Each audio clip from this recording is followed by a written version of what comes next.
الشيطان الرجيم. بسم الله الرحمن الرحيم. تبارك الذي بيده الملك وهو على كل شيء قدير. الذي خلق الموت والحياة ليبلوكم أيكم أحسن عملا وهو العزيز الغفور. الذي خلق 7 سماوات طباقا ما ترى في خلق الرحمن من تفاوت فارجع البصر هل ترى من فطور ثم ارجع البصر كرتين ينقلب إليك البصر خاسئا وهو حسير. ولقد زينا السماء الدنيا بمصابيح وجعلناها رجوما للشياطين وأعتدنا لهم عذاب السعير. وللذين كفروا بربهم عذاب جهنم وبئس المصير. إذا ألقوا فيها سمعوا لها شهيقا وهي تفور تكاد تميز من الغيظ. كلما ألقي فيها فوج سألهم خزنتها ألم يأتكم نذير قالوا بلى قد جاءنا نذير فكذبنا وقلنا ما نزل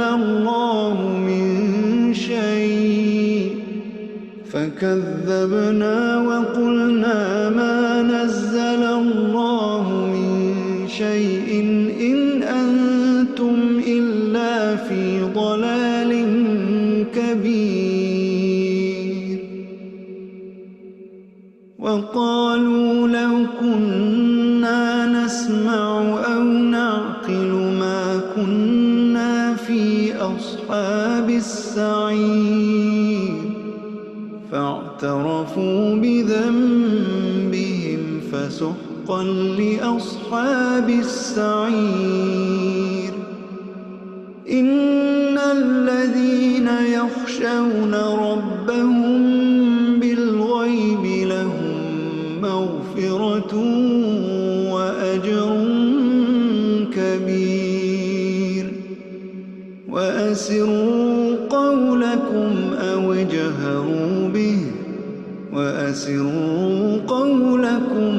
اجهروا به إنه عليم بذات الصدور.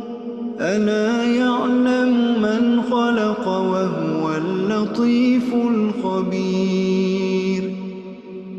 هو الذي جعل لكم الأرض ذلولا فامشوا في مناكبها وكلوا من رزقه وإليه النشور.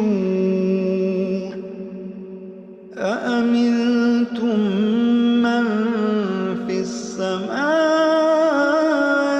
أن يخسف بكم الأرض فإذا هي تمور أم أمنتم من في السماء أن يرسل عليكم حاصبا فستعلمون كيف نذير. ولقد كذب الذين من قبلهم فكيف كان نكير. أولم يروا إلى الطير فوقهم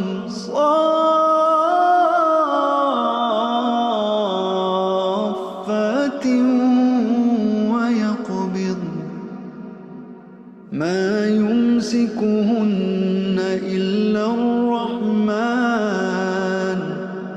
إنه بكل شيء بصير أمن هذا الذي هو جند لكم ينصركم من دون الرحمن إن الكافرون إلا في غرور إن الكافرون إلا في غرور أمن هذا الذي يرزقكم إن أمسك رزقه بل لجوا في عتو ونفور أفمن يمشي مكبا على وجهه أهدى أمن يمشي سويا على صراط مستقيم قل هو الذي أنشأكم وجعل لكم السمع والأبصار والأفئدة قليلا ما تشكرون قل هو الذي ذرأكم في الأرض وإليه تحشرون ويقولون متى هذا الوعد إن كنتم صادقين قل إنما العلم عند الله وإنما أنا نذير مبين فلما رأوه زلفة سيئت وجوه الذين كفروا وقيل هذا الذي كنتم به تدعون قل أرأيتم إن أهلكني الله ومن معي أو رحمنا فمن يجير الكافرين من عذاب أليم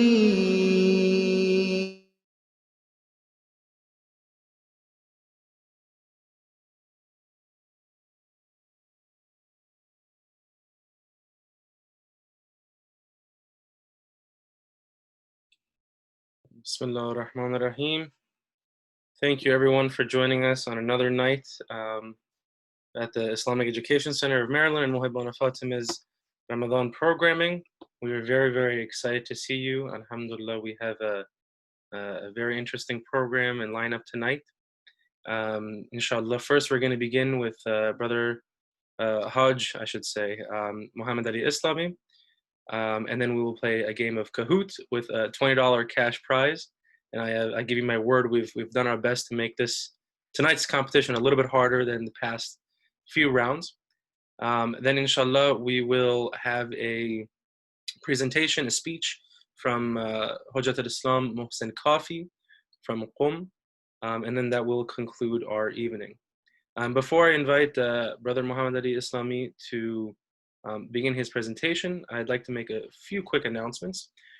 First and foremost, we have another iftar drive, or drive-through, I should say, tomorrow night, inshallah, 6:30 to 7:30 p.m. The iftar drive-through, for those of you who don't know, you can come to the Islamic Education Center, pick up a hot meal for you and your family for free. These are times where we cannot meet in person, so hopefully this is able to give folks a little bit of resemblance of a community. And then after the iftar drive tomorrow night at 9:30 p.m., we will begin our Laylatul Qadr number 3 session, which will begin with Quran recitation, a speech from Dr. Bahraini, and then we'll have the Joshan Kabir, and then we'll have the Quran Basar program. Finally, as you all are joining in virtually, please make sure you follow IEC on Instagram. It's at IECMD. The youth group mohebban-e-fatemeh also has a new Instagram page, so I highly encourage you to join that. The handle is Mohebban Youth, so you can find that. Again, mohebban-e-fatemeh is a youth group for ages 12 to 30, programming for all ages. So inshallah, you can follow us there. We have constant updates about programming for the rest of the month of Ramadan and future programming as well. So without further ado, I'd like to invite Haj Mohammed Ali Eslami to present. As you all know, Haj Mohammed Ali Eslami has a PhD in electrical engineering from the University of Maryland, which he obtained in 2012, and is currently the co-founder and chief data scientist at Netrios. So, Haj Eslami, it's all yours.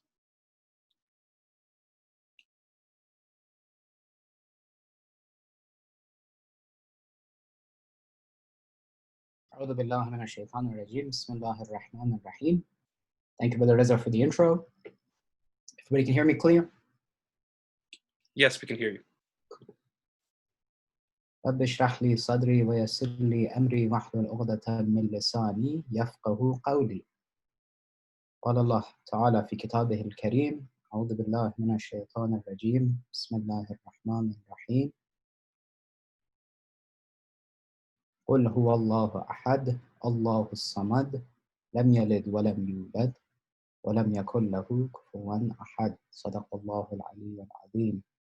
Thank you to the organizers for inviting me to speak tonight. Thank you for those who are attending, albeit remotely from your homes. Thank you for inviting me into your home to give the presentation for tonight. When Brother Reza reached out, he had asked that given current events and past experiences, if it was possible to begin to discuss at least some of the experiences that I've had with trying to build essentially a career professionally out in the Western world here, while trying to maintain some of the Islamic disciplines and things that we have learned. As we all know, it's the Ayyam of Shab al-Qadr. It is right around the Shahadat of Imam Ali alayhi salam. Last night was Shab al-Zarbat. Tomorrow night is Shab al-Shahadat. So what better time to talk about how to take some of the principles that we've learned from Amir al-Mu'minin alayhi salam and see how to apply them to our lives today. Everybody can see my screen? Yes, we can see your screen. So I decided to start with a few misconceptions of concepts that we all gain often. At least I know I did when I used to attend lectures or listen to, or do some of my own research and readings about trying to find the true roots and principles of Islam and trying to adhere to many of those principles while being out there in the research world and in professional life. And the misconceptions that I found, at least for myself, that started to arise was sort of this bifurcation of Islamic principles and what we call the worldly or corporate life. There feels like there's often a huge tug of war between, trying to be a quote unquote good Muslim, right? While trying to grow professionally or advance your career. This is true for brothers. It's more so true for sisters, right? Who at times will decide to give up potential professional advancement, right? At the risk, or at least for themselves, the reasons that they understand to be Islamic principles. So I've listed a few of them here. Humility versus confidence, right, is one of the often two things that are misconstrued, right? So often, we're taught to be extremely humble, but we overreach that humbleness at times to the our own hindrance of trying to advance what we know, right, should potentially be useful to our lives or our careers, right? So as an example that will hit actually all three of these bullet points at once, right? If you're offered a job that you believe may or may not have potential aspects of things that are un-Islamic, right, from your understanding, and you decide to say,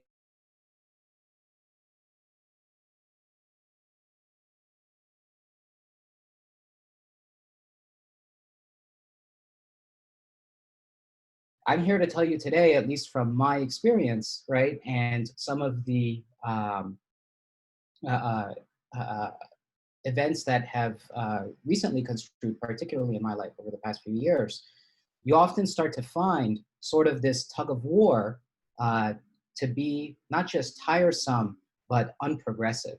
And what you start to learn is how to take some of the foundational principles that you've learned and adapt them into what would be professional life, so that you can keep your Islamic principles and foundations that you've gained over the years as you've grown up, but at the same time, learn how to still progress professionally in corporate life. So, often we're taught, it doesn't matter what your paycheck is. Well, sometimes that is true, right? If what you're doing really, really matters to you, right? You shouldn't go after a job that just has a high paycheck, right? But at the same time, that doesn't mean going after a job that has a high paycheck is wrong. We know that Islamic principles are dynamic, right? So essentially, the application of the things that we've learned can change over time in the way that we want to apply them. It's not something that if something is halal, right, the foundational principle will always be halal. The foundational principle will always be haram, but the way it's applied out there in corporate life, right, or in the professional world, the application of it could change as society evolves and as circumstances change. And we often don't account for these different things as we try to keep our Islamic principles while we try to advance in our professional lives. So my goal today is to answer this one question, is that are the likes of corporate principles and professional advances synergistic with your Islamic ones, right? Is there truly a tug of war between these two things? Or is there a way, right, where really one is just a manifestation of the other, right? So a better way to say it is, can your professional life become a manifestation of your Islamic one, right? So trying to remove this sort of dual identity where you'll have one identity in your professional life and another identity in your Islamic life. Or even going as far as this, trying to keep an Islamic life and keeping away, right, things that may be professionally useful to you, right? But because of some understanding of your Islamic principles, you decide to shy away from potential professional advancement or corporate life. What's interesting is that if you really dig into a lot of the business literature, you'll start to see there's actually a lot of synergies between these two sorts of principles, which actually caught me heavily by surprise as I started a company and tried to grow, and am attempting to grow it to, inshallah, a successful one. So what I want to talk about today is emphasize on a concept that often is not really addressed, right? Often we talk about things that are halal versus haram or good versus bad, right? Today I want to look at only the halal side of things, only the good side of things. And instead of comparing the good to the bad, compare the good to the great, right?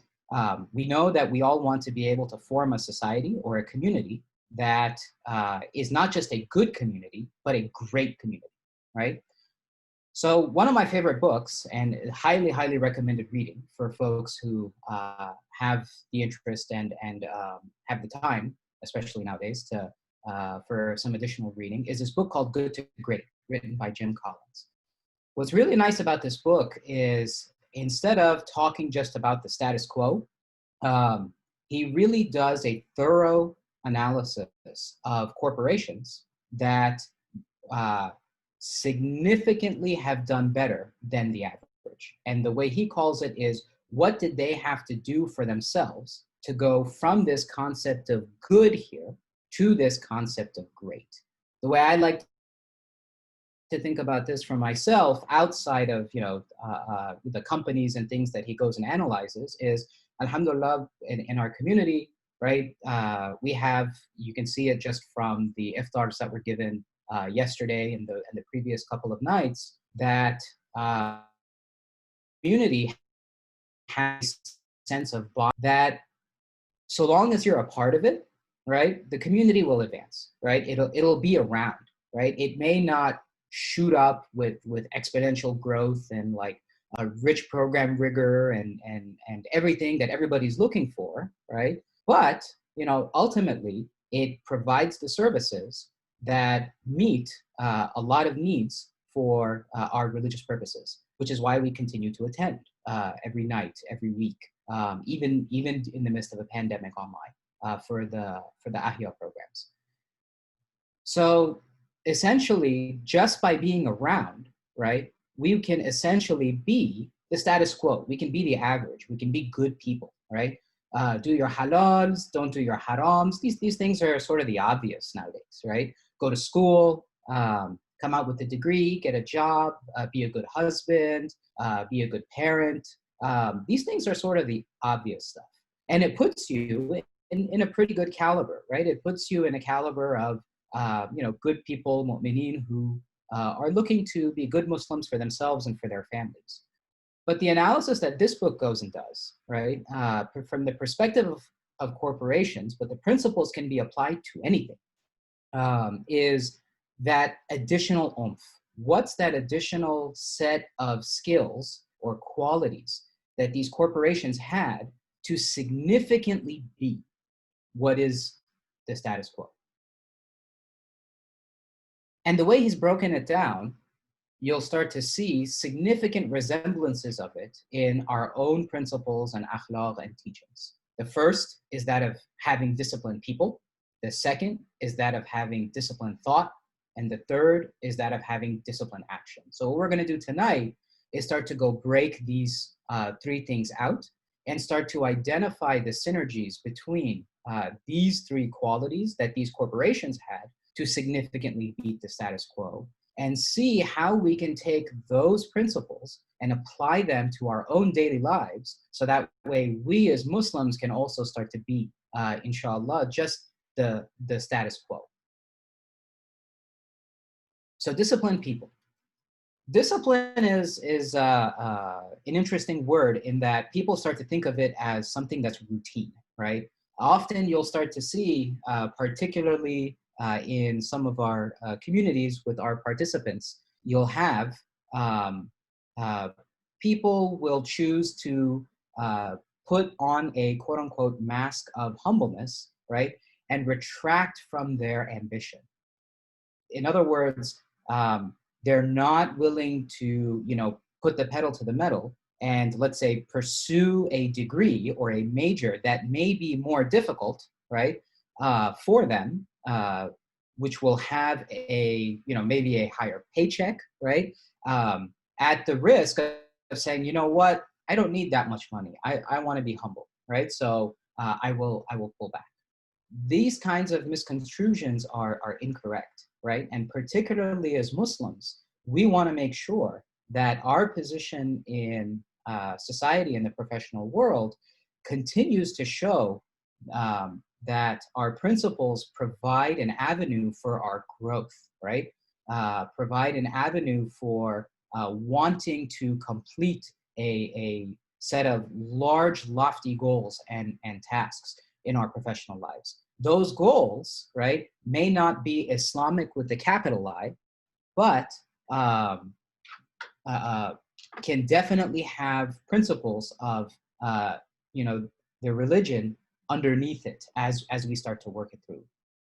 These people are rigorous, right? Instead of being ruthless. I remember one time we were practicing for a play at IEC, and often in our communities, we tend to not take critique very well. And this was, you know, when some of us were much younger, particularly myself, the critiques that were given, we would always take very personally, right? And that happens a lot in, I think, particularly some of the Middle Eastern culture and customs, where if somebody comes and gives a critique of something, right, we will take it personally. And we'll start to look at that person as, oh, this person gave me this critique, so now when they go and present, I'm going to go and give them this critique, or I'm going to go and push back in this certain way, right? It's important to understand that rigor, right, being able to really delve deep and give constructive criticism, right, and being able to take that constructive criticism is significantly different from being the ruthless. And that's the type of qualities that we as disciplined people need to continue to obtain. Now, on the other hand, Alhamdulillah, IEC has no shortage of opinions and critiques, right? So it's important that the folks who are giving the critiques and criticisms understand that the folks who are sitting in the driver's seat for potential events or programs are the folks that are the correct people to be sitting in those driver's seats. It's important to ensure that the people you surround yourself with are more capable of sitting in that driver's seat before actually deciding even where you want to drive to, right? So for example, if IEC, let's say, wants to hold a program, it's important to know before you establish the goal of that program, well, who's going to be running that program? Who's going to be sitting in the different seats and components and holding up sides of the program so that you ensure that the goal that's formed by these people aligns with these people's interests and capabilities. Instead of giving folks who are not interested in a particular topic or event, a topic to start to address or adhere to. The same thing goes in your school lives. For those of you guys who are in colleges or universities or starting your jobs, right? You want to make sure that you are in departments and in programs where people challenge you, right? You don't want to be in a particular program that you're just in it for the sake of, you know what, I need to be able to get a degree. I'm just looking to learn something. I'm not sure where this is going to go. If you start to catch yourself in one of those sorts of situations, right, begin to seek help. Begin to talk to counselors, advisors. Alhamdulillah, there's no shortage of resources, both in the schools and in our own communities, for you to really be able to find a way to align, right, yourself with a group of people, whether it's in the community or outside the community, to be able to grow both your Islamic lives and your professional lives. The second is that of disciplined thought. And there's a fun little story here that the book describes of a fox and a hedgehog. So essentially, the hedgehog knows how to do something really, really, really well. And that's it knows how to curl up and have its spikes all out. Its energy level is 0, right? Or almost 0. It barely moves. But it knows how to do that one thing really, really, really well. The fox will continue to poke at it from all sides, right? It'll come from the front, it'll come from the sides, it'll come from the back. It'll constantly try to overtake the hedgehog, but the hedgehog knows how to do one thing, and that's dig and curl up. Every time the fox comes to take over the hedgehog, you'll see that the hedgehog is going to come out on top. Essentially, as many different things as the fox tries to come and try to win the battle, it won't be able to do it. Even though it has more energy, it's faster, right? It's bigger, it's a carnivore. All of these qualities about the fox make it look like that's the person that one would, take the risk on if these two were to be put in a similar place or in close proximity. But the hedgehog always comes out on top because it knows how to do that one thing really, really, really well. It has a set of known capabilities that it plays off of. It has a true passion for doing what it's doing, right? And it has a need to do what it's doing, right? It is very optimistic, but on the same time, it's a realist, right? So it knows what it cannot do. And it doesn't try to trick itself that, you know what, maybe I can outrun the fox. You can't, you won't, right? Confront those facts, be real about it. And essentially, that is a quality that will ensure that as you continue to think through the way you want to advance your career and your professional life, it will enable you to not only select the right major, but also select the right career and advancement for so that you can significantly beat the likes of the status quo. So to take those three qualities and create this little Venn diagram, right? Essentially, you want to be right here, dead center. And it takes a lot of time to be able to peel away layers of the onion to identify this hedgehog concept, right? There are people who have a significant set of capabilities. There is a market need, right? Or a demand or an interest for what they do, but they don't really have a passion for it, right? They're not really interested in what they're doing, even though they may be good at what they do and there may be a need. And you'll see those people, right? Won't give it their all. They just won't be able to wake up to go to work in the mornings. There are folks who have a huge passion to do something, right? There is a significant need for it. The pandemic, all of us want to be able to find a way to help, right? We're very passionate about being able to assist in, let's say, finding a treatment or a vaccine to help those who get sick of COVID-19. There is a lot of demand for it, right? We can put in a lot of energy to solve that problem, but unfortunately, many of us are just not capable of helping in this particular situation of the development of a vaccine or a drug to treat COVID-19. So if we fall in this category, right, even that won't be effective. We may find places, right, or components that may be useful in the larger framework of going and finding a vaccine or a drug, right? We may be able to produce something that would be useful, but ultimately, right, we won't be the go-to people. We won't be the best in the world at finding that. I was actually talking to a brother, I think just a couple of days ago, right? And he had a question of, the formation of a group to address needs that a particular community has. And the first question back to the brother is that something you think you can be the best in the world at? If it's something you think you can be the best in the world at, then definitely go for it, right? There may be, ensure that you have the capability, clearly you have the passion, and there may be a need. If those three universes align, then you have found your underlying hedgehog concept and you'll continue to dig in. Well, often what happens, particularly with a lot of us who progress through school, we start to say, oh, you know what, I'm going to choose this major. For example, I'll start off my major in, let's say, biology, right? A hardcore science, try to make my way towards medical school. And then all of a sudden, you know what, this was too hard. Instead, I'm going to shift sideways and try something else, right? There's no problem with that if it is helping you peel away the layers of the onion to find out what you're good at. But if you find yourself starting to go from one major to the next major, then to the next major, telling yourself, right, that, oh yeah, no, that's what I wanted to do. Oh yeah, maybe it was the arts and sciences that was better, or maybe it was economy or accounting that's better, right?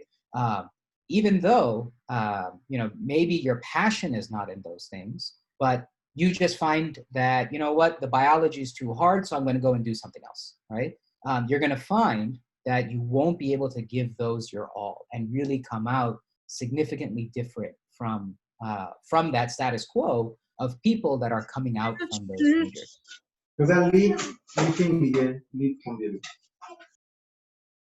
So the final point, once those two are resolved, in other words, you have a disciplined set of thoughts and a disciplined set of people around you, and a disciplined set of thoughts is finally disciplined action. And you'll see significant overlap, right? with the way we're taught in our Islamic principles, right, to be able to take action, with the way this book goes and outlines the companies that have gone from good to great. It doesn't start with action, right? It starts with people themselves, right? It starts with really understanding and honing in on their capabilities, their drive, and their passion, right? And then once those two are aligned and set, it begins to take action, right? We have seen this time and time again in all of our Islamic rituals as well, whether it's prayer, whether it's Hajj, whether it's du'as that we do, right? There is significant importance placed on the likes of reflection and self-awareness before you take significant action. And when that action is taken, right, it is now an effect instead of the goal. Your goal is not to hold a program. The program is an effect, right? You've done enough self-reflection and awareness, and you've disciplined your thoughts, you've identified your passion, where naturally what happens next is you'll start a company. Or naturally what happens next is you'll want to hold a program, right? Because you've identified this hedgehog concept and you know you can fill a need, right? And you're the one at the time who is the best at filling that need, which will allow you now to have a team around you where you don't need to go manage those people anymore. Instead, what you're doing is you're managing your concept, you're managing your system, right? You're providing very clear constraints as to the bounds of the framework of whatever you're trying to develop, whether it's part of your major, whether it's part of your job, or whether it's as simple as a community effort, right? Freedom is only one half of the coin. Responsibility is the whole other half, where these two things that come together constrain the box enough for you to be able to really succeed. And then finally, given we're in the 21st century here, right? Technology needs to find a way into your offering. It cannot be the offering. It needs to enable and accelerate whatever you're doing. I see, over the years, every time, we come back to the community center, there's a new set of lights, there's a new set of props, there's a new set of mics, sound systems, right? These things don't define the center, right? But they significantly accelerate the quality of the programming that the center is able to provide. We all join the Ahya Night programs that IEC is able to hold, not because IEC is the best at, let's say, using YouTube or Zoom or whatever have you, but because it believes that it is the best at holding those types of Ahya Nights and will use whatever technology it has at its disposal to be able to significantly improve itself in the delivering of its services. And so you can see, even throughout the talk, as we were talking and kind of outlining and breaking out the qualities that Jim Collins, the author of the book Good to Great, had about these companies, and we just touched on them. You can go read the book to get significantly more details.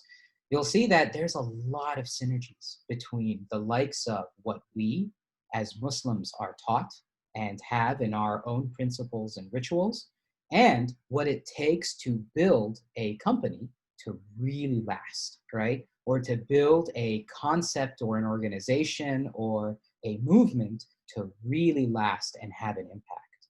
We need to be able to balance our will with our humility. Don't ever step away from a challenge, right? There is no reason why we should not be a part of some of the hardest majors or some of the trying to help overcome some of the biggest obstacles of that face the world today, whether it's climate change, whether it's the pandemic, whether it's even economical and financial reasons and issues, right? These are all things that we as Muslims know we can start to help address, but often we will allow our humbleness, right, quote unquote humbleness, to get in the way of some of this ambition, because we'll think that ambition is too worldly, right? And that's something that we should really keep a check on. You shouldn't do something for the money, right? But at the same time, you shouldn't not do something for the money either. There's a nice balance there to be able to find a way to have what is truly you deserve with what can help progress the society. Second, align your capabilities and your passion and your drive. These three things often will treat independently. Well, I'm good at this and I'm interested in this, but the market needs this, all right? So whenever you have these three things that aren't of the same flavor and you haven't spent the significant time to align these concepts, right? You'll always find a gap in what you're able to produce or what you're able to move forward, both for whatever organization or concept you want to move forward, and just for yourself and for your own spiritual and professional growth, right? We need to find a way to align these things. And you don't do that through, just reading and sitting at home and thinking that you're getting to know a specific topic or a major, right?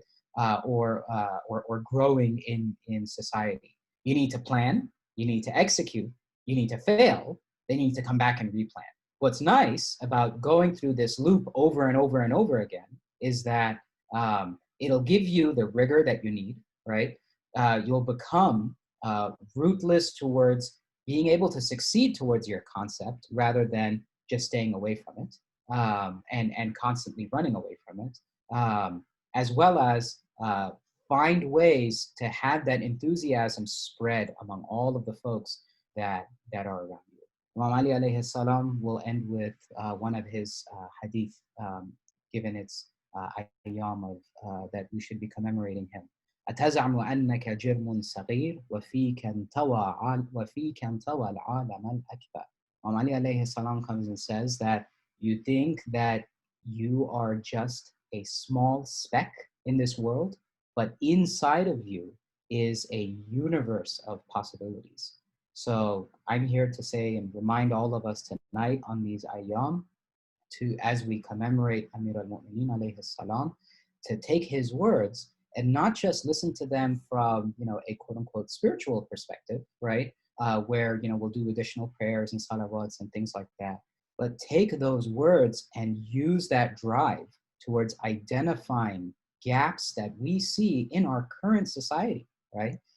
And developing the capabilities and the passion to help address those gaps.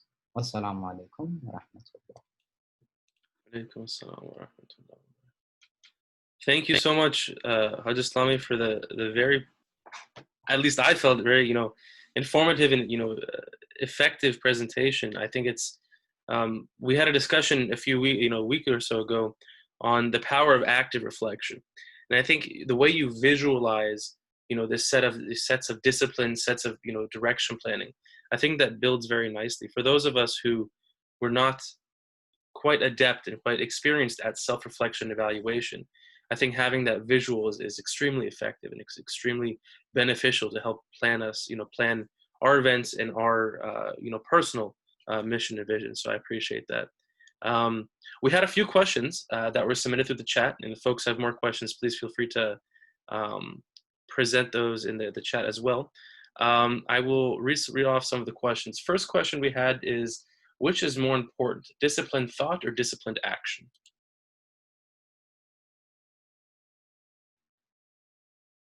So that's a really good question. Disciplined thought, because disciplined action comes from disciplined thought.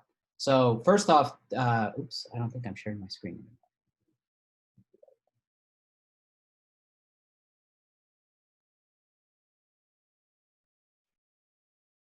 So these were written in a very particular order, right? So the most important is disciplined people, right? To be able to have not just yourself, but those that you surround yourself with, right, as disciplined.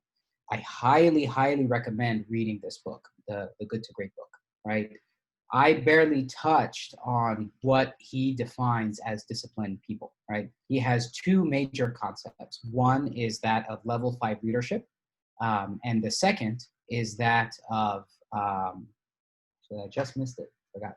Oh yeah, first who, then what, right? So essentially identifying the right people for the right position. Then comes disciplined thought, which is essentially that hedgehog concept, right? And then third is that of disciplined action. And it's really, really important to realize this sort of loop here. So these two must occur before this occurs. Otherwise, discipline action won't really take it. Excellent. Thank you very much for that. Next question we have is a two-part question. It says, how do you identify what you're not good at? And at what point do you be realistic with yourself and your ambitions and give up on what you wanted to do and focus on something else in life?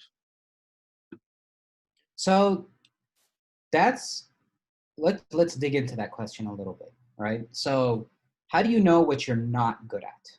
You know what you're not good at when you've tried it, let's say 2 or 3 times, right? And you've sought advice. That's why it's important to have those disciplined people around you, right? Because you'll see that a lot of people, let's take all of us at some point in our lives, right? As we were growing up, our parents told us not to do something, right? We went ahead and did it. Them telling us not to do it didn't matter as much. Now, I'll come back and relate that to how we know we're not good at something. I'll give you a very, very specific example with myself. So, and anytime I would go, I remember way back when I was getting my license, so this is ages ago, my dad would always have to sit in the passenger seat and he would tell me the route that I would have to take to be able to get, from home to wherever we were going. And there was always, for some reason, a needless, quote unquote, difference of opinion of the route that we should take. He would say, go right, and I would decide to go left. He would say, take this exit, and I would say, no, I'll take the earlier exit. It'll get us there quicker, right? After a few times of, going down that road and disagreeing and seeing that, oh, wait, I missed that. Oh, wait, I missed that. Oh, wait, he had something else in mind. Oh, wait, there could be something else that needed to be uncovered, right? I think one of the final times before I got my license, instead of just going my own way, I listened. I was to every direction that he gave. It was the most efficient and calming drive the two of us had ever had as I was getting my license. And I was like, oh, wow, right? Sometimes as you go through and you have different mentors and people that you look up to, both within your major and your professional lives and outside, right? It's important to have both community mentors and non-community mentors to be able to help identify different aspects and perspectives of your life. Listen to their feedback to you, right? After you've tried something a couple of times, right? And if you see it still doesn't work out, you're probably doing something wrong, right? You're probably in a field or a major or something where something is off. Now, that doesn't mean you're 100% off aligned, right? So to answer the second part of the question, it's what do I do? You don't run away, right? You don't come and say, okay, biology didn't work, I'm going to art, right? Oh, art didn't work, I'm going to accounting. Oh, accounting didn't work, I'm going to math, right? Oh, math didn't work, I'm going to something else. There needs to be a methodical way of going from one major to another major or from one capability to another capability, right? And that can, again, be identified with those disciplined people around you, right? And having that discipline within yourself. If you see that you're not able to pick up very simple routines for yourself, when you wake up in the morning, right? Is your bed made immediately? Do you brush your teeth immediately, right? What is your routine in the mornings? Do you work out in the mornings? Are you a runner, right? I know a group of sisters at IEC, right? That have, there's very few of them that have come together and, before the pandemic hit, they would train for half marathons, right? This is something that often, you don't see Muslim sisters trying to go and participate in, right? Why not? Those sorts of, out of the box activities will help shape the way you think and act to identify the true capabilities and passions that you have. Because these are not all independent one-offs. Sometimes you have to step outside of school or outside the community for a little bit, right? Perform a different action to really identify what is that passion that you have, because it may come from a different perspective. So to sum up, the answer to those two questions is, how do you know when you're not good at something? If you've tried it twice and you've sought advice and you've listened to that advice and retried and you still don't get it well, then that thing is probably not for you. Cut your losses, move on to the next thing. But how do you move on to the next thing is really important. You don't just cut away and run, right? there should be something methodical. There should be something there that allows you to go from one step to the next. Thank you very much for that.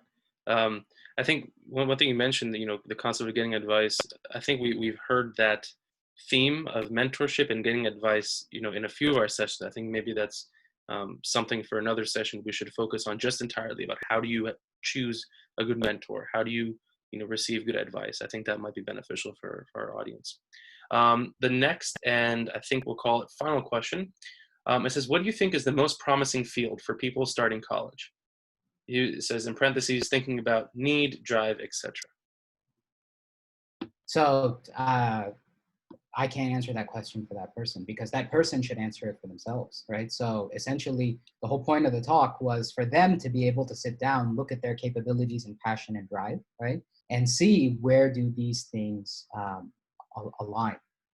If you ask me, right, to what do I think, right, is the most interesting major, or the one that'll come out one of the highest, anything that can help with the pandemic. I think the pandemic has cost the world, right, a significant amount of not just money and resources, but has highlighted a huge number of humanity's blind spots, a huge number. Any technology or principles or services that could be built to help address any future biological pandemic, right, I would say is going to be where, the next 5 to 10 years is really going to see significant investment in. But if you don't have the interest or the passion or the drive, right, to pursue the likes of that, there's plenty of other things. And to piggyback off of your previous comment, I don't think, the discussion of a mentor is selection of a single mentor, right? Essentially, what should start to happen, if you don't already have, is have different people that you go to, right, to seek advice from for a different set of reasons, right? If you're looking for your professional advice, don't just look at the people who, have careers in specific, in fields that you think are not of interest to you. Go talk to them. Maybe they have a perspective of something, right, that would help with where you're seeking to kind of align your three major circles here. So the more people you have that are willing to spend, 30 minutes to an hour with you a week, a month, right, just to get that advice from is a really good practice to have. I myself have I've lost count, right, of the number of people I talk to in the month just to lay things out for them, right, across a variety of different aspects.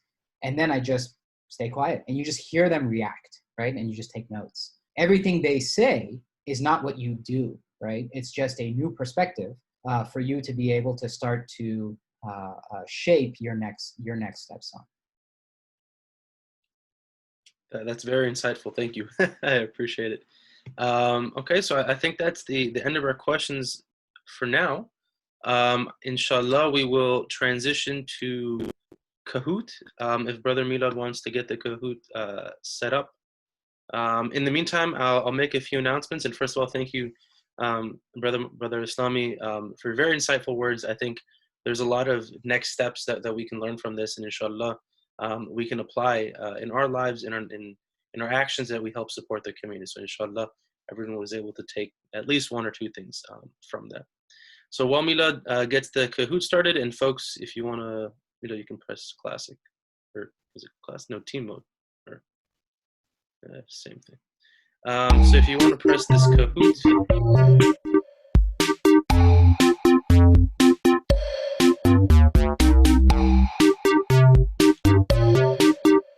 Milad, can you bring the volume a little bit lower?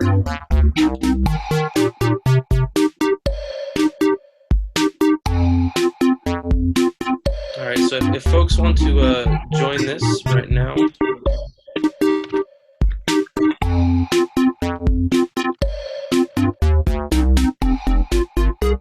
All right, so as a reminder, we have a few announcements that we need to make. First of all, there will be an iftar drive-through tomorrow night, 6:30 to 7:30 p.m. Inshallah, it will be korma sabzi as far as I've been told. So please be sure to arrive early. This is while supplies last. We cannot guarantee that there will be enough food. Please do your best to arrive on time, arrive early. Yeah, if you could turn that off while I'm speaking, that would be great. Also, in addition to that, tomorrow night's program, the Laylatul Qadr special program, again, that is starts at 9:30 p.m. That will be on YouTube Live, not on Zoom. So please attend that one on YouTube. They will start at 9:30 p.m. It will begin with speech and then Dua Josh and Kabir, then Quran Bisad. And while we're waiting for other folks to join, if you can please follow IEC and Mohebban on Instagram. IEC is at IECMD, and then Mohebban is at Mohebban Youth. This is the best source to get information about programs, events, and special news that'll all be located there. Like we did last time, those who have, if you win and you're following both IEC MD and Mohebban Youth on Instagram, you will receive 50 extra points for the following game. So those who won last time, the top 3, you will receive extra points at the beginning of the game. This game, again, that's IEC MD and Mohebban Youth on Instagram. So please go ahead and follow. I think we'll give 1 or 2 more minutes, 1 minute for folks to join. Alhamdulillah, we're at 20 people, 20 players, 20 teams. If you're waiting, go ahead and follow Mohebban and IEC on Instagram.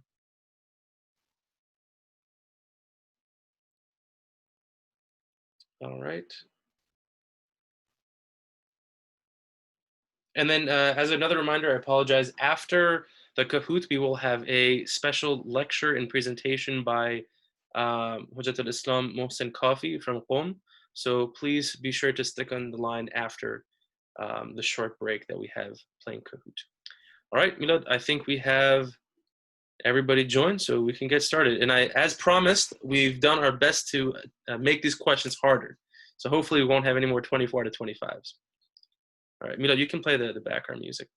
All right, so question 1. Officials in the Philippines dressed up as what sci-fi movie character to remind people to stay at home?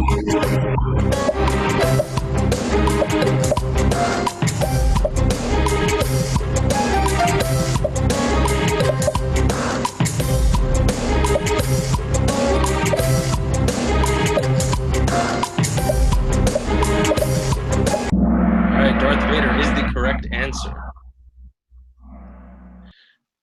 Kebab is life in first place. Very nice. Next question, question 2. In the Bible, how does the Virgin Mary learn of her pregnancy with baby Jesus? God tells her, she has a tutor diet, an angel Gabriel tells her, or a doctor tells her. Again, this is in the Bible.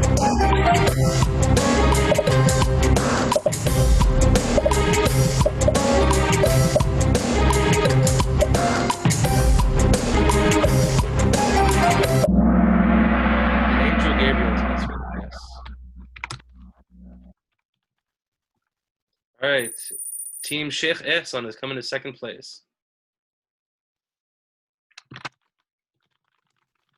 How many small domes are there on the top of Masjid al-Haram in Mecca? Small domes.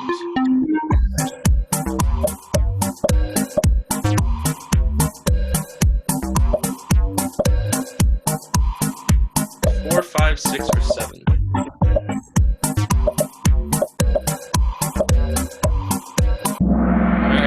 Answer is 6. Yes. Very nice. I guess these questions are a little bit harder. Kebab is life with a commanding lead. All right. What does Harry Potter use to destroy Tom Riddle's diary in the Harry Potter series? The spell from his wand, the sword of Gryffindor, a pocket knife that he stole from Hagrid, or the tooth of a snake?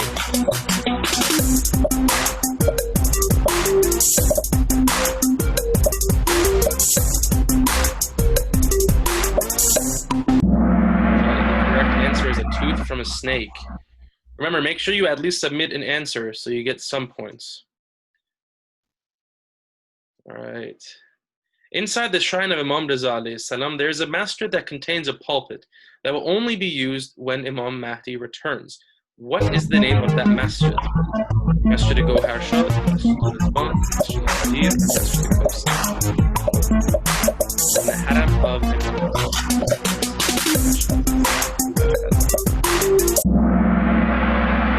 Alright, Masjid Go Harshad is the correct answer. Remember, we have almost 20 teams here, so make sure everybody submits an answer. Who wrote the songs for The Lion King? Elton John, Celine Dion, Phil Collins, or Stevie Wonder?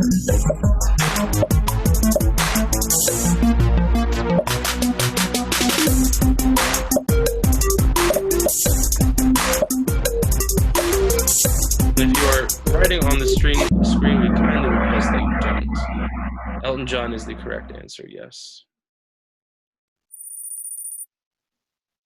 All right, question 7. What is the first verse which was revealed to Prophet Muhammad, peace be upon him?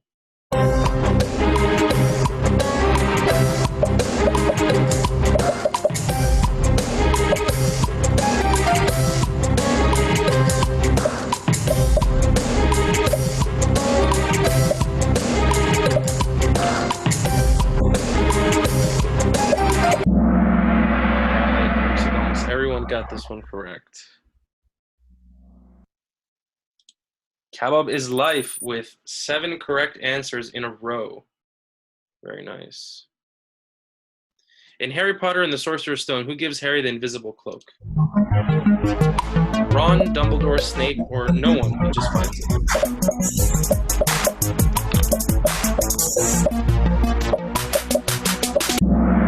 Dumbledore is the correct answer. Sheikh Ehsan with 3 in a row. What are the 4 months which are considered sacred in Islam, when warfare and any kind of fighting is prohibited?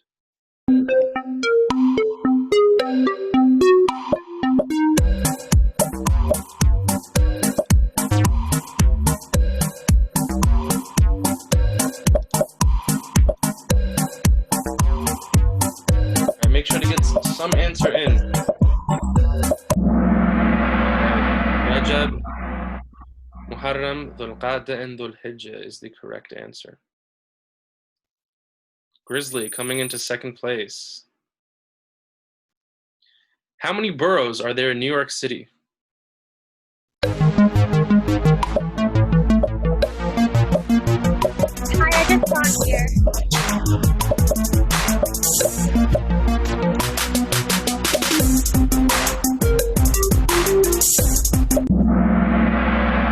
Is the correct answer. There are 5 boroughs in New York City. What's the code?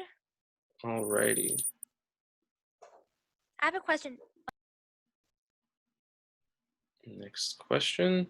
Question 11. How many times is the word zakat mentioned in the Quran? 44 times, 25 times, 10 times, or 32 times? And Milad, if you have a chance, can you clear the stuff on the screen, please?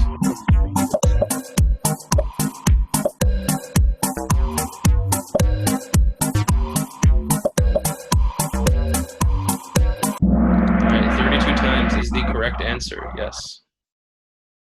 All right, the standings are saying the same. Question 12. Who was known as the Sitting Bull? If you're watching The Last Dance with Michael Jordan, you might know this answer. Is it Michael Jordan, Tony Kokic, Scottie Pippen, or Phil Jackson? I encourage you not to Google answers.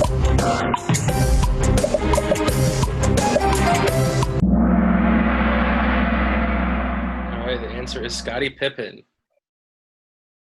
All right, looks like only Kebab is Life got that answer right. What is the greatest sin which Allah will never forgive? Shirk, adultery, there is nothing, or lying?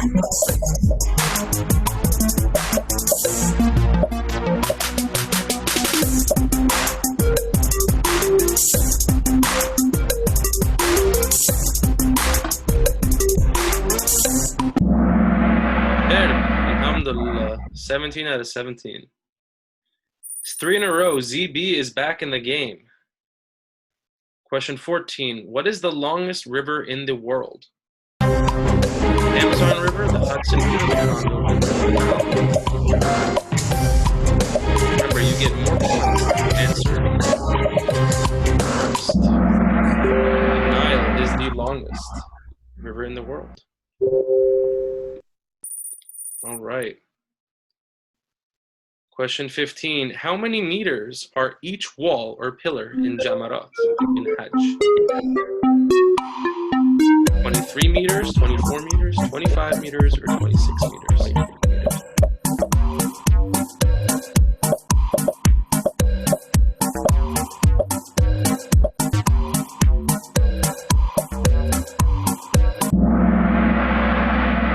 The answer is 26, yes.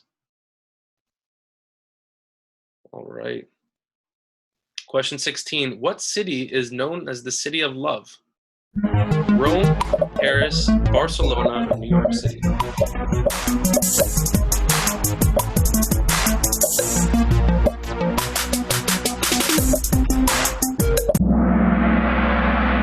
Paris is the correct answer. All right. Question 17. What percentage of U.S. Muslim adults are immigrants? 32%, 35%, 42%, 58%, or 66%?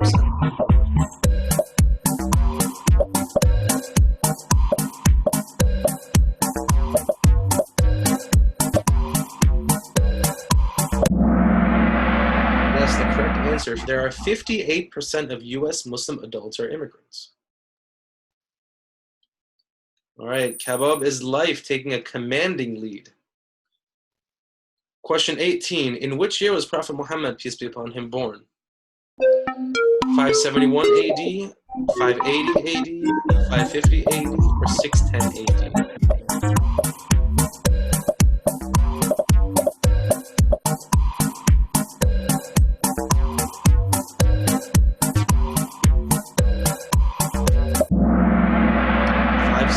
AD is the correct answer. Sheikh Ehsan has a streak with three correct answers in a row. All right, question 19. What is the name of the boy who won Willy Wonka's factory? Charlie Baxter, Charlie Brown, Charlie Bucket, or Charlie Brown?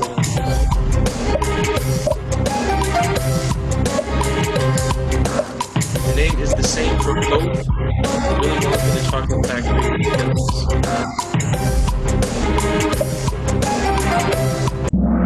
Charlie Bucket. Wow. Okay, this is, I guess, a hard one.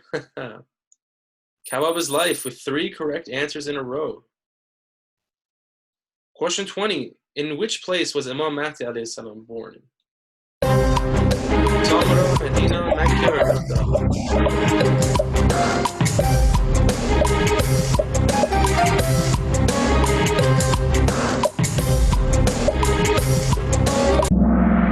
Samara is the correct answer.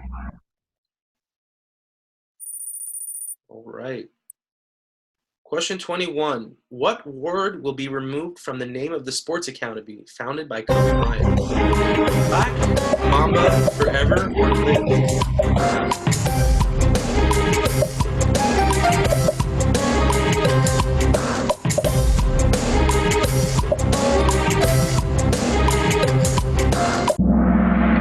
Mamba is the correct answer.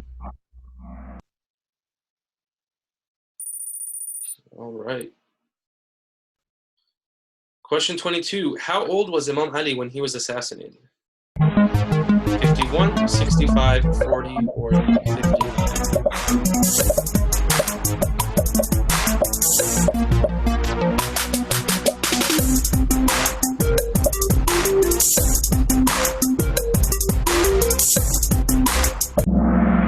He was 59 years old. All right. Nahange Daryai coming up to 4th place. In the film series Men in Black, what are the 2 FBI agents hunting? Serial killers, time travelers, ghosts, or aliens?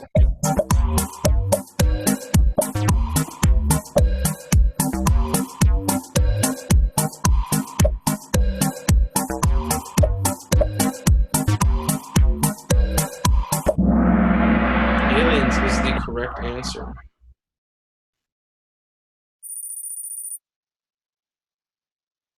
All right, second to last question. Which angel will blow the horn on the day of judgment? Angel Gabriel, Israfil, Rizq, or Israel?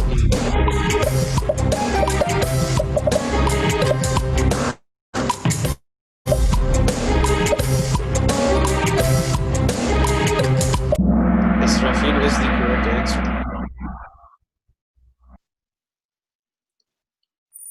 All right, 4 players have reached answer streak of 5. And the final question for tonight, hopefully the hardest one. What was the nickname of the person riding with Tom Cruise in the hit 1986 film, Top Gun? Was it Iceman, Goose, Maverick, or Wolfman? Film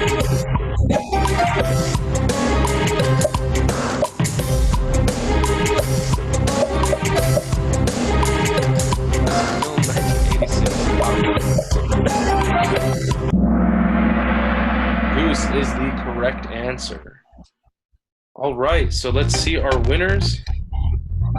17 out of 25, Nahangi Daryai. 18 out of 25, Grizzly. And in first place with 21 correct answers, Kabab is Life. Congratulations to Kabab is Life for winning today's edition of Kahoot. In 4th and 5th place, we had Mona and Sheikh Ehsan. So congratulations to you all. If you won, please DM us on Instagram or here. If you can send us your name and your Venmo, if you could DM us on Instagram. Great. So without further ado, we will have our presentation by Sheikh Hussein Kafei from Qom. For those who would like to join us, we will be starting that momentarily.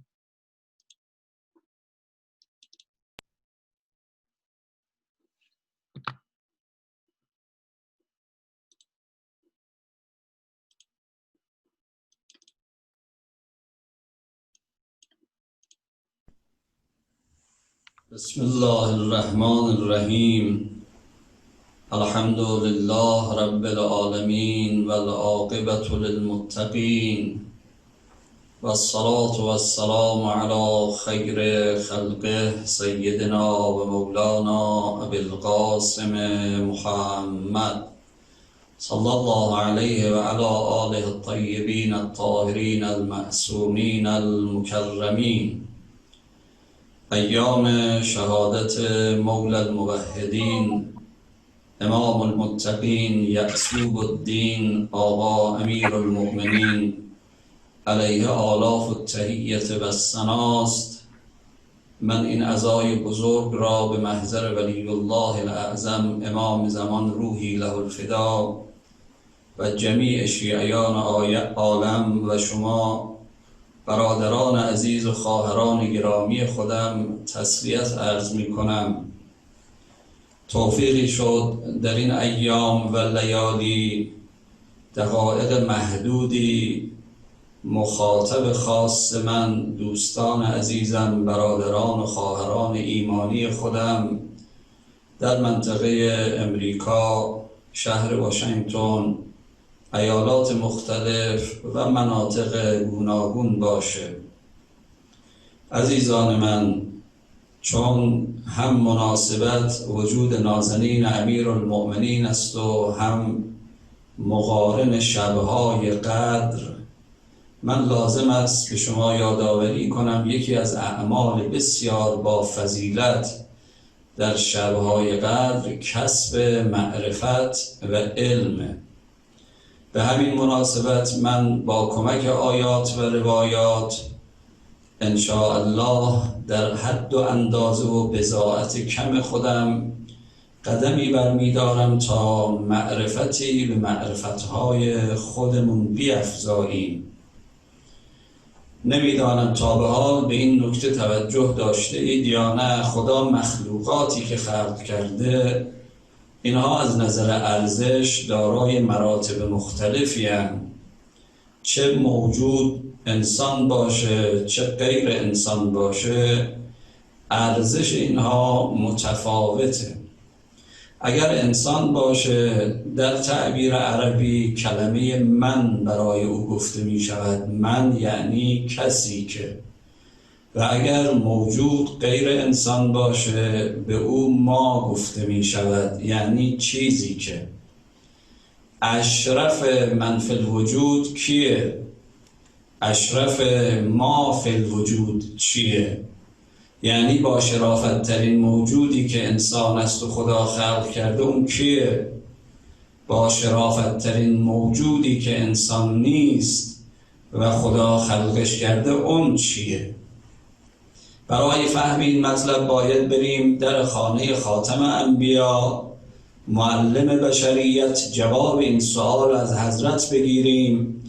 کما اینکه جابر میگه من رفتم به محضر خاتم انبیا، قلت یا رسول الله اول ما خلق الله ما هو؟ قال رسول الله صلی الله علیه و آله و سلم نور نبیک یا جابر. جابر میگه از آقا پیغمبر اکرم سوال کردم، آقا اون شخصی که اولیت در خلقت رو دارد، از نظر تقدم خلقت، از نظر تقدم در فضائل و صفات، اون کیه؟ حضرت فرمودند اول ما خلق الله نوری، نور پیغمبر توی جابر نور من است که اولیت در خلقت داره.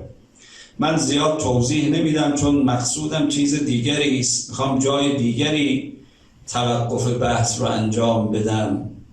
بنابراین اشرف مخلوقات در بین انسانها خاتم انبیاست. اشرف موجودات چیه؟ این هم باز باید بریم در خانه پیغمبر اکرم ببینیم حضرت از کلماتش چی برمیاد. وجود نازنین خاتم انبیا فرمودن من اعطاه الله القرآن ثم رأى ان رجلا اعطی افضل مما اعطی فقد صغر عظیما و عظم صغیرا. اگر به یک کسی قرآن داده بشه و اون کسی که قرآن گرفته و مال خود کرده گمان کند دیگران چیزهایی که در دست دارند از تمام نعم دنیا برتر است از اون چیزی که به این آقا هدیه داده شده، او در واقع نفهمیده قرآن چیست، فقط صغر عظیما، یک چیز بسیار با عظمتی را کوچک پنداشته. از روایات و آیات ما معلوم میشه اشرف مخلوقات در بین موجودات قرآن است و اشرف اشخاص خاتم انبیاست. خب ما در یک پله ترازو خاتم انبیا داریم، در یک پله ترازو قرآن. در این شبهایی که مربوط به امیرالمؤمنین من از شما خواهش میکنم بین عرائض ناقابل برادرتون بیش از همیشه دقت کنید. نسبت علی با این دو اشرف چیه؟ یعنی نسبت علی با قرآن کجاست؟ نسبت علی با خاتم انبیا چگونه است؟ اما نسبت علی با قرآن برای شما یه حکایت تاریخی نقل میکنم و یک روایت، شما خودتون از این مجمل حدیث مفصل بخوانید. ابوذر یه غلامی داره به نام ابو ثابت. ابو ثابت سالهای طولانی بعد از ابوذر زنده بود. میگه من در جنگ جمل حاضر بودم، یک منظره عجیبی دیدم دو جبهه تشکیل شده، فرماندهی یک جبهه با همسر خاتم انبیا عایشه است، فرماندهی یک طرف جبهه با داماد رسول مکرم اسلام علی ابن ابی طالب. سرگردون شدم کدوم طرف برم، طرفداری از کی کنم، بر علیه کی شمشیر بزنم. میگه صبح تا ظهر در این تردید باقی موندم. زوال ظهر بهم الهام شد حق با علی است. رفتم زیر سایه امیرالمؤمنین شمشیر زدم و جنگ جمل به نفع علی خاتمه پیدا کرد. اما ته دلم چرکین بود. آیا شمشیری که بر علیه عایشه زدم بر علیه طرفدارانش زدم عایشه ام المؤمنین است؟ چنین چنان این عذاب وجدان برای من موند. آمدم تا مدینه با همین عذاب وجدان، رفتم مستقیم به خانه بانویی که بسیار مورد احترام خاتم انبیا بود به نام ام سلمه. در زدم، در رو باز کرد بی. اذن ورود خواستم، اجازه داد، رفتم ماجرا رو براش تعریف کردم که من سر دوراهی در جمل مونده بودم، آخرشم دل به دریا زدم رفتم طرف علی. آیا کار درستی کردم یا نه؟ میگه دیدم 3 بار ام سلمه فرمود احسنت احسنت و احسنت، کار درستی کردی ابو ثابت. گفتم چطور؟ گفت به خدا قسم با 2 گوش خودم از خاتم انبیا شنیدم که فرمود علی مع القرآن و القرآن مع علی ولا یفترقان حتی یردا علی الحوض. علی همیشه با قرآن است، قرآن همیشه با علی است، لحظه ای از هم جدا نمیشن تا روز قیامت کنار حوض کوثر به من برسن. خواهران من، برادران عزیز من، این حدیثی نیست که در کتاب‌های حدیثی شیعه باشد. کتب معتبر اهل سنت این حدیث رو نقل کردن. آدرس به شما بدم، یکی از کتاب‌های معتبر اهل سنت مستدرک حاکم نیشابوری است، جلد 3 مراجعه کنید، این حدیث رو نقل کرده. یکی از علمای بزرگ اهل سنت که تعصب عجیبی بر علیه علی دارد به نام ذهبی، شمس الدین ذهبی، بهش میگن شیخ المنتقدین، استاد انتقاد کننده. هر حدیثی راجع به امیر المؤمنین هر جا نقل شده این یه ایرادی بهش گرفته، گفته یا سند نداره یا دلالتش مخدوشه، نمیگذارد فضائل امیر المؤمنین رو مردم بشنون. ذهبی این گونه استا. اما همین ذهبی وقتی به این حدیث شریف رسیده که علی مع القرآن و القرآن مع علی، میگه هذا حدیث صحیح، این یه حدیث صحیحی است که مولا درزش نمیره. خب علی با قرآنه یعنی چی؟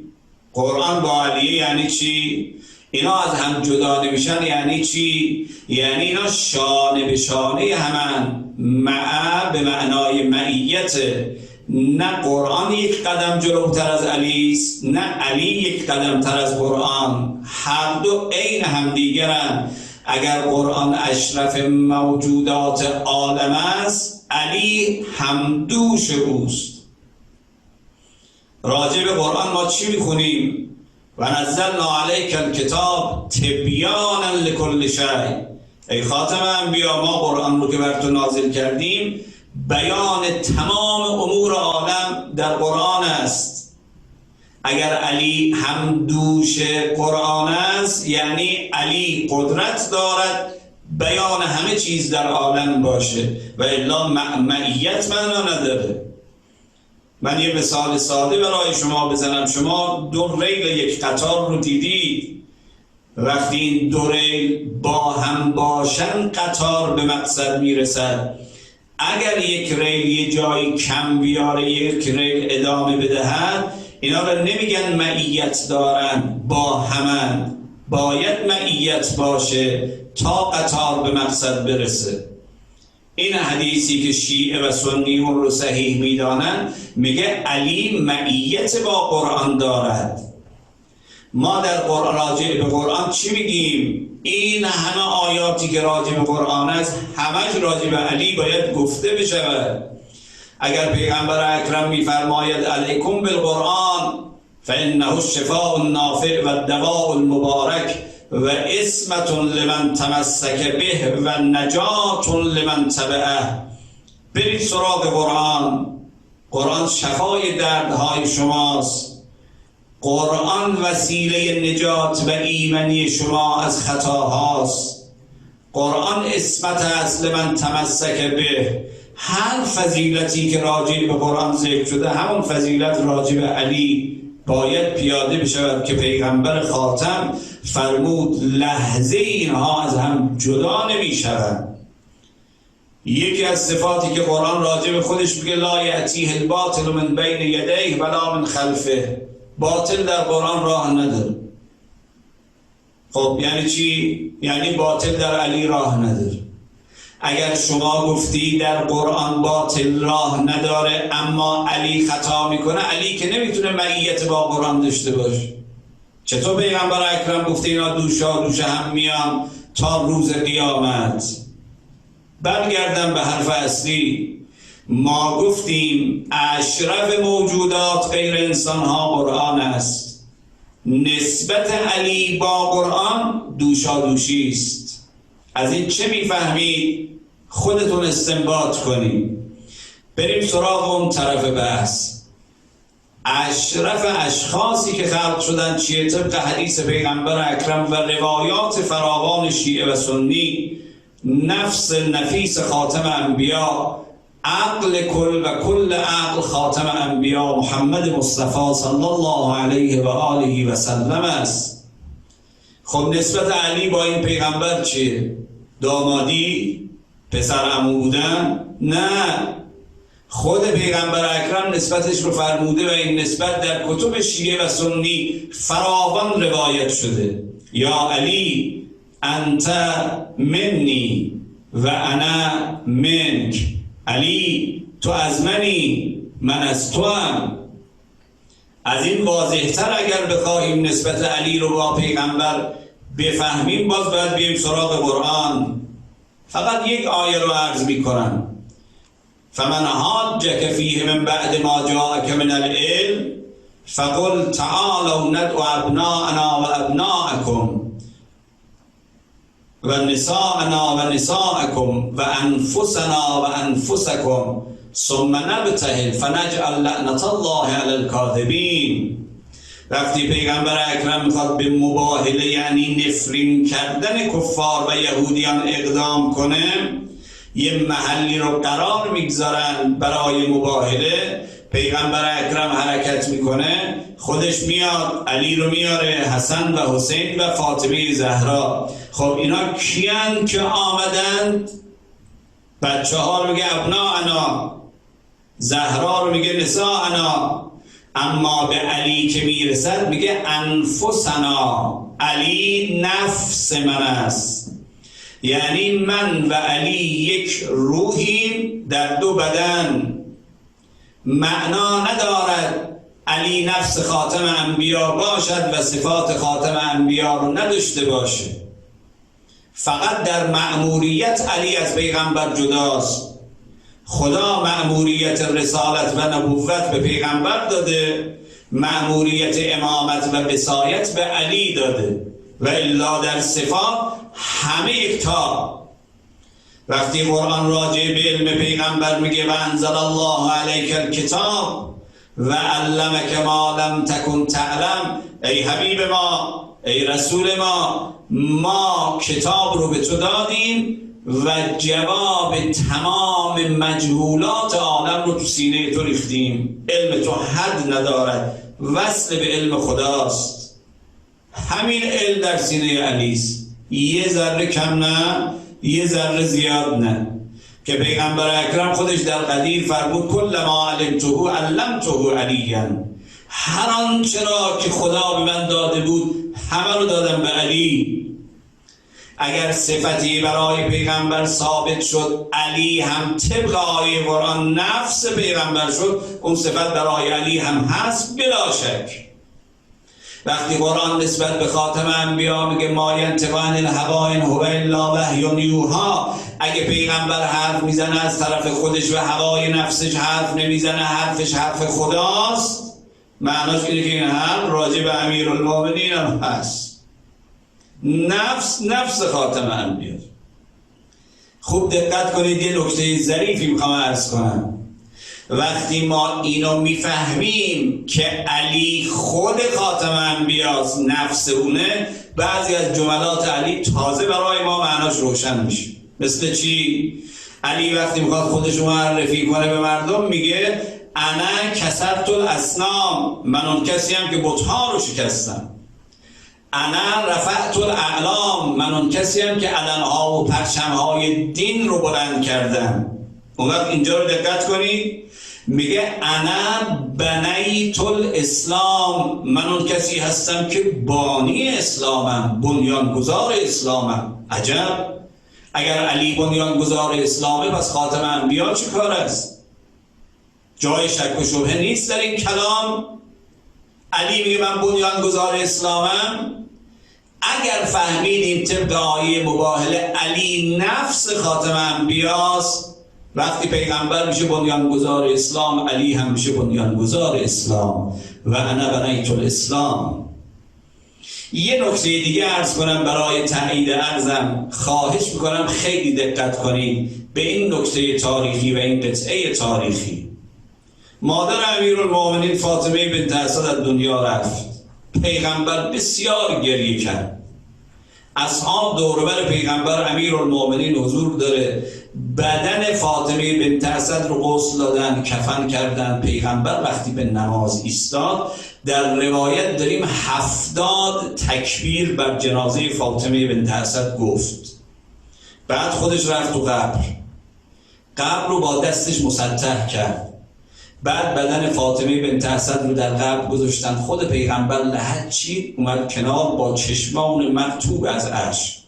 عمر اومد جلو، گفت یا رسول الله ما ندیدیم نسبت به هیچ مسلمان و دفن هیچ مسلمانی شما اینقدر از خودتون احساسات نشون بدید. 70 تا تکبیر گفتی، رفتی تو قبر چنین کردی چنان کردی. میدونید پیغمبر چی جواب داد؟ الله اکبر. این جواب پیغمبر فهمیده نمی شود معناش الا اینکه عرائض قبل من رو دو مرتبه مرور کنید تو ذهنتون. پیغمبر جواب عمر رو اینطوری داد: ان هذه المرأة امی التي ولدتنی. میدونی چرا این کارا رو کردن با فاطمه بنت اسد؟ چون فاطمه بنت اسد مادری است که مرا زاییده است. الله اکبر. کی داره این حرفو میزنه؟ مادری که مرا زاییده است. مگر مادر خاتم انبیا آمنه بنت وهب نیست؟ چرا پیغمبر میگه فاطمه بنت اسد منو زاییده؟ این معناش وقتی فهمیده میشود که بدانی علی نفس خاتم انبیاست. عزیزان من، هر جای عالم هستید بدانید این حدیثی که برات نقل کردم هم حاکم نیشابوری در جلد 3 مستدرکش گفته، هم کتاب کنز العمال که از کتاب‌های معتبر حدیثی اهل سنت در جلد 13 نقل کرد. پیغمبر میگه ان هذه المرأة امی التي ولدتنی. علی نفس من است. بنابراین فاطمه بنت اسد اگر علی را به دنیا آورده کأنه مرا به دنیا آورده. همون حقی که آمنه بنت وهب بر گردن من دارد، عین همین حق رو به گردن من داره فاطمه بنت اسد. خب خلاصه عرضم چی شد؟ خلاصه عرضم این: علی با اشرف موجودات قرآن دوشادوش است. علی با اول شخص عالم خاتم انبیا نسبت نفسیت و یگانگی دارد. اگر ما شب قدر به احترام امیرالمؤمنین و شهادت امیرالمؤمنین دور هم جمع میشیم، این رو بدانید وقتی برای علی گریه میکنی و عرض ارادت تو داری به خاتم انبیا و قرآن عرض ارادت میکنی.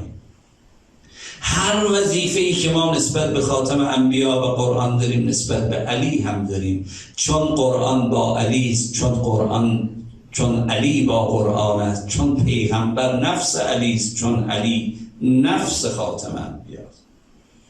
من در این دقایق پایانی برای شما حکایتی کوتاه عرض کنم. یکی از علمای بسیار بسیار زاهد و مقدس، مرحوم آشخلی زاهد قمی رضوان الله تعالی علیه، که مرحوم آیت الله بهجت بهشون عشق می‌ورزید در قله زهد و کمال. خاطرات فراوانی از مرحوم آشخلی زاهد مونده در کتاب ها، منتها من خیلی وقت ندارم توضیح بدم، یعنی مجال ما اندک است و محدود. به مرحوم آیت الله بهجت گفتن این آشخلی زاهد از کجا به این مقام رسید؟ گفت از یک کلمه حرف استادش در نجف. گفتن اون حرف چی بود؟ گفتن آشخلی زاهد طلبه جوانی بود، آمده بود نجف برای درس خوندن. یه روز مشرف شد حرم مولا امیرالمؤمنین که خدا روزی من و شما هم کنه به زودی زود انشاءالله. میگه دیدم تو صحن یه گوشه شلوغ مردم ازدحام کردن، رفتم جلو دیدم حلقه زدن، یه شیخ پیرمردی هم اون گوشه نشسته دارن نگاش میکن. از یکی پرسیدم یا آقا کیه؟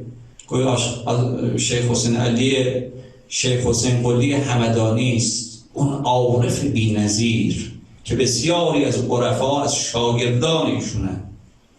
میگه منم یه طلبه جوان، اینو کی میگه؟ آشخلی زاهد. میگه منم یه طلبه جوان قیافه نورانی حسین قلی همدانی رو دیدم، به مردم گفتم خب چرا نمیرید جلوی سوالی کنید، چیزی یاد بگیرید از آقا؟ همه ایستادید نگاه میکن. میگه من آمدم جلوی آقا زانو زدم، سلام کردم، دست به سینه، آقا صورتش به طرف زمین، به زمین نگاه میکرد. جواب منو سلام داد، گفتم آقا جان یه نصیحتی بفرمایید در محضر مولا امیرالمؤمنین، ازتون استفاده کنم، درسی برای من باش.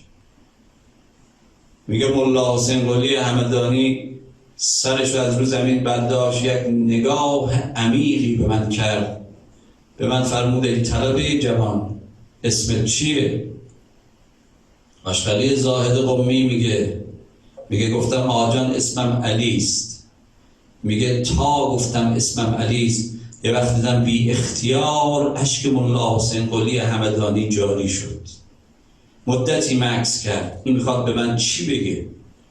سرش بلند کرد، به من یه نگاه کرد، گفت اونجا رو نگاه کن، اشاره کرد به قبر مولا امیرالمؤمنین، گفت صاحب این قبر شریف علی است. تو چه شباهتی به آقا داری که میگی نام منم علی است؟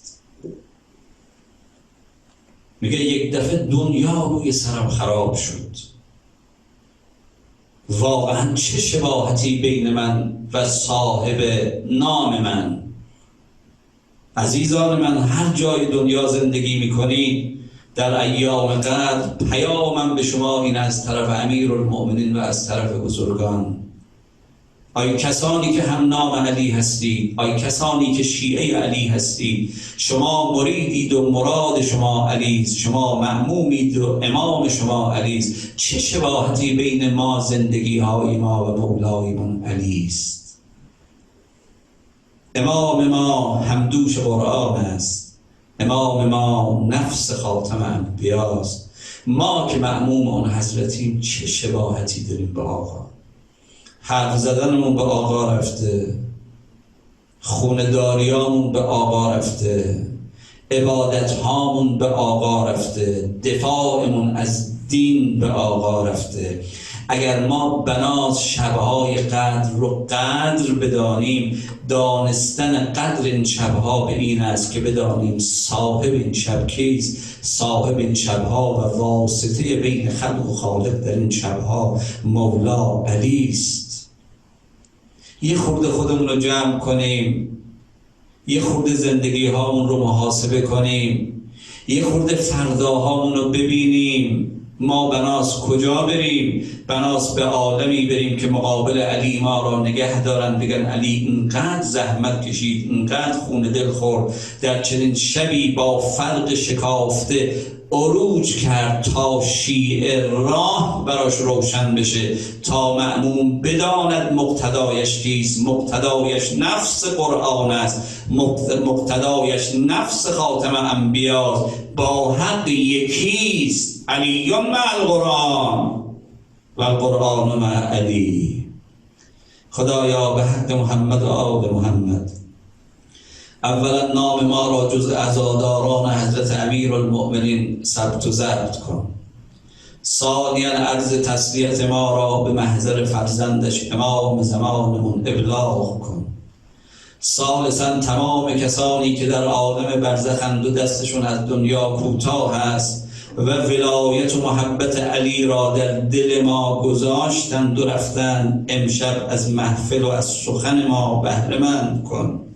خدایا اولاد ما را جزء شیعیان امیرالمؤمنین قرار بده. خدایا توفیق پیروی نفس به نفس، گام به گام از مولایمون امیرالمؤمنین به ما عنایت کن. خدایا به حق امیرالمؤمنین هر کس در هر کجای عالم با یاد علی قرآن رو سر داره، یعنی یک علی یک قرآن در دل دارد، یک قرآن بر سر، خدایا به احترام قرآن ناطق امیرالمؤمنین هر حاجتی داره به حاجتش برسون. در رأس حوائج این دعا رو تکرار کنیم: اللهم عجل لولیک الفرج والعافیة والنصر واجعلنا من خیر اعوانه و انصاره. موفق باشید و السلام علیکم و رحمت الله و برکاته.